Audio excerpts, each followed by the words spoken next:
حضرت آدم علیہ السلام کا دل بے قرار ہے۔ آپ اندازہ کریں کہ بیوی کتنی قیمتی چیز ہے جس کو ہم نے جوتی کی نوک پر رکھا ہوا ہے۔ ایک نبی نے ابھی تک نکاح نہیں کیا، وہ قیامت سے پہلے نکاح کریں گے، اللہ تعالیٰ انہیں اولاد بھی دے گا۔ جنت میں خوبصورت محلات بھی موجود ہیں، لیکن حضرت آدم علیہ السلام کا دل بے چین ہے۔ بائیں پسلی سے اللہ نے بیوی کو اس لیے پیدا کیا تاکہ عورت کو جوتی کی مانند سمجھنے والے لوگوں کو پتہ چل جائے کہ عورت جوتی پر رکھنے والی چیز نہیں ہے، عورت تو دل پر رکھنے والی چیز ہے۔ کسی بھی مذہب میں نکاح کا وہ مقام نہیں ہے جو مقام دین اسلام میں ہے۔ دین اسلام نے نکاح کو جو مقام دیا ہے، کسی بھی مذہب نے نکاح کو وہ مقام نہیں دیا۔ میرے نبی جناب حضرت محمد مصطفیٰ صلی اللہ علیہ وسلم سے لے کر حضرت آدم علیہ السلام تک ہر ایک نبی نے نکاح کیا، ہر ایک رسول نے نکاح کیا، سوائے ایک نبی نے ابھی تک نکاح نہیں کیا۔ وہ قیامت سے پہلے نکاح کریں گے، اللہ تعالیٰ انہیں اولاد بھی دے گا۔ وہ کون سے نبی ہیں وہ بعد میں بتاؤں گا، پہلے یہ سنیں۔ وہ نوجوان جو نکاح کو جنسی تسکین کا ذریعہ سمجھتے ہیں، جو نکاح کو نفسانی خواہشات کا ذریعہ سمجھتے ہیں، نفسانی تکمیل کا ذریعہ سمجھتے ہیں، جو نکاح کو دل بہلانے کا ذریعہ سمجھتے ہیں، وہ نادان نہیں سمجھتے۔ انہیں نہیں معلوم کہ عورت کی قدر و قیمت کیا ہے، عورت کی عزت کیا ہے، عورت کا مقام کیا ہے۔ عورت کھلونا نہیں ہے جس کے ساتھ کھیلنے کے بعد توڑ دیا جائے، اور عورت نہ ہی تو پیروں کی جوتی ہے کہ جب پرانی ہو جائے تو بدل لی، جب دل چاہے تو بدل لی۔ عورت پیروں کی جوتی بھی نہیں ہے، اور نادانوں، عورت پیروں کی جوتی نہیں ہے۔ عورت تو وہ چیز ہے کہ جنت میں حوریں بھی موجود ہیں، جنت میں اللہ کی ہر ایک نعمت موجود ہے، جنت میں باغات بھی موجود ہیں، جنت میں کلیوں کا تبسم بھی موجود ہے، جنت میں خوبصورت محلات بھی موجود ہیں، لیکن حضرت آدم علیہ السلام کا دل بے چین ہے۔ حوروں کی موجودگی میں، حوروں کے درمیان بیٹھ کر، جنت کی دہلیز میں بیٹھ کر حضرت آدم علیہ السلام کا دل بے چین، حضرت آدم علیہ السلام کا دل بے قرار ہے۔ آدم علیہ السلام کو بے چینی نے جب بار بار بے چین کیا تو آدم علیہ السلام نے دونوں ہاتھ اٹھائے، عرض کی میرے مالک تیری جنت میں سب کچھ ہے، مالک تیری جنت میں ہر ایک نعمت ہے، مگر میرے جیسا کوئی نہیں۔ اللہ تو مجھے کوئی ہم سفر عطا کر، تو مجھے کوئی رفیق عطا کر، تو مجھے کوئی بیوی عطا کر۔ اللہ تعالیٰ نے حضرت آدم علیہ السلام کی دعا کو قبولیت کا شرف عطا کیا۔ میں کہنا چاہتا ہوں او نادانو، جس عورت کے بغیر جنت ادھوری ہے، تمہارا گھر مکمل کیسے ہو سکتا ہے؟ مرد کے لیے جس عورت کے بغیر جنت میں رونق نہیں ہے، جنت بے رونق بنی ہوئی ہے، اس عورت کے بغیر تمہارے گھر میں رونق کیسے آ سکتی ہے؟ تمہارے گھر میں خوشیاں کیسے آ سکتی ہیں؟ تمہارا گھر جنت کے باغوں میں سے باغ کیسے بن سکتا ہے؟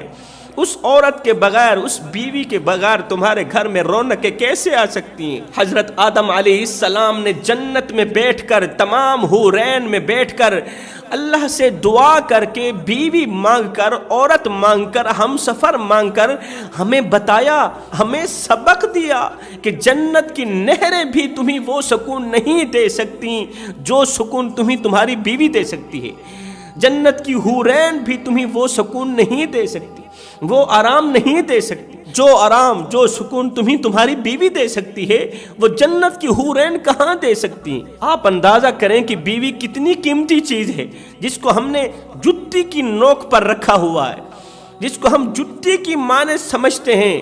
ہاں، عورت جوتی کی مانند ہو سکتی ہے، بیوی جوتی کی مانند ہو سکتی ہے، ہر اس شخص کے لیے جو خود کو پاؤں کی مانند سمجھتا ہے۔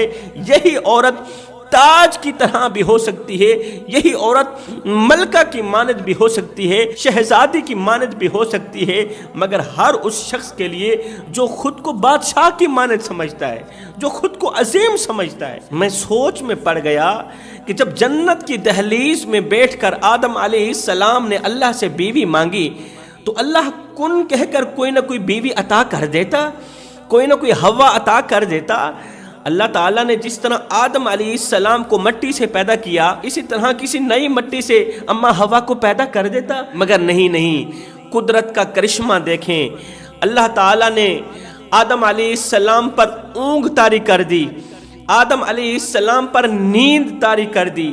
آدم علیہ السلام کو نیند آئی، نیند کے دوران ہی میرے کریم رب نے آدم علیہ السلام کی بائیں پسلی سے، دل کے قریب بائیں پسلی سے اما حوا علیہ السلام کو پیدا فرمایا۔ آدم علیہ السلام نے عرض کی، میرے مالک تو نے سر کے بالوں سے بھی پیدا نہیں کیا، اگر تو چاہتا تو میری انگل سے پیدا کر دکھاتا، اگر تو چاہتا پیروں سے بھی پیدا کر سکتا تھا، تو چاہتا سر کے بالوں سے بھی حوا کو پیدا کر سکتا تھا، آخر تو نے حوا کو میری بائیں پسلی سے پیدا کیوں کیا؟ اللہ نے فرمایا، اگر میں تیری انگل سے پیدا کرتا تو لوگ عورت کو انگل پر نچاتے، لہٰذا عورت ناچنے کی چیز نہیں ہے۔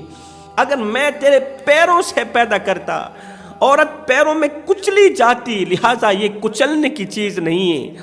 اگر میں تیرے سر کے بالوں سے پیدا کرتا تو لوگ عورت کو اٹھاتے سر پر بٹھا دیتے۔ قدرت کو یہ بھی گوارا نہیں ہے کہ عورتوں کو اٹھاؤ سر پر بٹھا دو، اس لیے میں نے سر کے بالوں سے بھی پیدا نہیں کیا۔ اب جو مرد عورتوں کو سر پر بٹھاتے ہیں وہ بھی ٹھیک نہیں کرتے، جو انگلیوں پر نچاتے ہیں وہ بھی ٹھیک نہیں کرتے، جو پیروں تلے کچلتے ہیں وہ بھی ٹھیک نہیں کرتے، جو عورت کو جتی کی نوک پر رکھتے ہیں وہ بھی ٹھیک نہیں کرتے۔ اللہ تعالیٰ نے عورت کو بائیں پسلی سے پیدا اس لیے فرمایا کہ بائیں پسلی دل کے قریب ہے، بائیں پسلی دل کے قریب ہے۔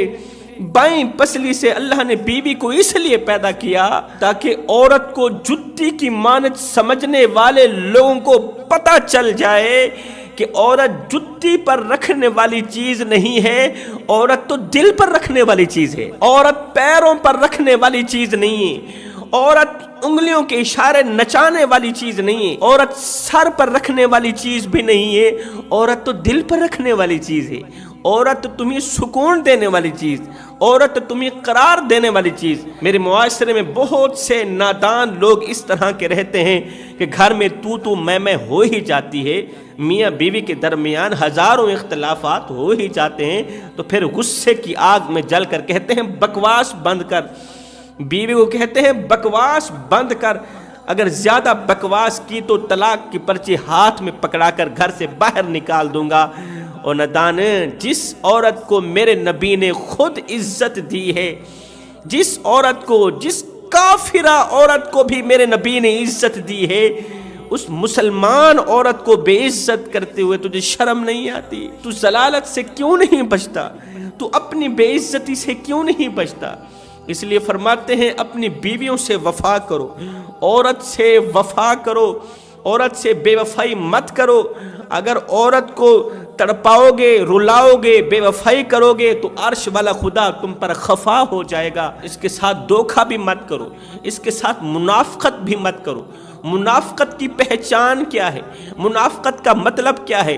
گھر میں بیٹھ کے اپنی بیوی کو کہنا میں تم سے بڑی محبت کرتا ہوں، میں تم سے بڑا پیار کرتا ہوں، لیکن جیسے ہی گھر سے باہر نکلتے ہیں کتوں کی طرح ہر ایری ویری نتھو خیری لڑکی پر نظر دوڑاتے ہیں۔ یہ منافقت نہیں ہے تو کیا ہے؟ گھر میں بیٹھی بیوی کے سامنے تم عشق پیار محبت کے دعوے کرتے ہو، جب باہر جاتے ہو تو لوسی کتوں کی طرح ہر ایری ویری نتھو خیری لڑکی پر نظر دوڑاتے ہو، تعلق بڑھاتے ہو، دوستی کرتے ہو، ڈیٹ پر لے کے جاتے ہو، انہیں پیزے کھلاتے ہو، ہوٹلوں پر لے کے جاتے ہو۔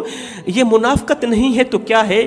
مجھے اتنا بتا دو، مرنے کے بعد اللہ کو کیا منہ دکھاؤ گے؟ جس کے ساتھ تم نے نکاح کیا اسی کے ساتھ وفا کرو، یہی تمہارے حق میں بہتر ہے۔ میرے نبی نے فرمایا جو شخص اپنی بیوی کو سسکتا ہوا چھوڑ کر، بیوی کو تڑپاتا ہوا چھوڑ کر، بیوی کو رلاتا ہوا چھوڑ کر باہر جا کر کتوں کی طرح ادھر ادھر دوسری عورتوں پر نظر مارتا ہے، اسے میرا اسلام پسند نہیں کرتا۔ ایسے لوگوں کا اسلام کے ساتھ کوئی تعلق نہیں۔ بیویوں کو رلانے والوں سنو، اللہ کے رسول فرماتے ہیں پوری رات عبادت کرو، دن کو روزہ رکھو، ہمیشہ کے لیے تہجد پڑھو، مگر سنو اگر تم بیوی کو رلاتے ہو، بیوی کو تڑپاتے ہو، بیوی کو سسکتا ہوا چھوڑ کر باہر کتوں کی طرح ادھر ادھر نظر مارتے ہو تو یاد رکھنا قیامت کے دن تمہاری کوئی بھی نیکی قبول نہیں کی جائے گی۔